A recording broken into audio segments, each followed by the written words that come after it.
Hi everyone and welcome back to another video. So Etsy purchase protection helps buyers get a refund or replacement if an order doesn't arrives damaged or isn't as described, giving you extra confidence when shopping on Etsy. So in this guide, I will show you step by step how to use Etsy purchase protection in 2026 clearly and correctly.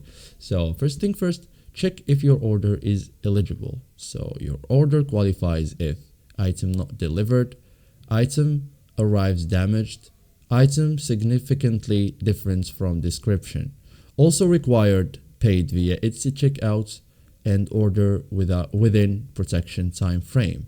So check eligibility inside your order details. Okay. Contact the seller first. So Etsy requires seller contacts before opening a case. So go to purchase and review. Okay, tap your profile. Okay, tap purchases. Select your order. It should be here. So select, click after that help with order. Send message explaining issue.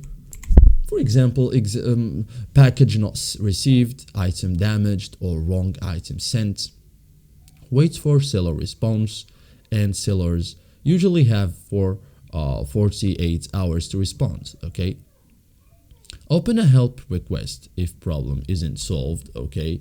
Return to order page, click help with order, select issue type, submit request. Etsy records communication automatically. Okay, so after waiting period, go to purchases and reviews again and select order, click open a case and choose reason: item not received, item damaged, not as described. Okay, so thank you guys for watching this video and see you in the next tutorial.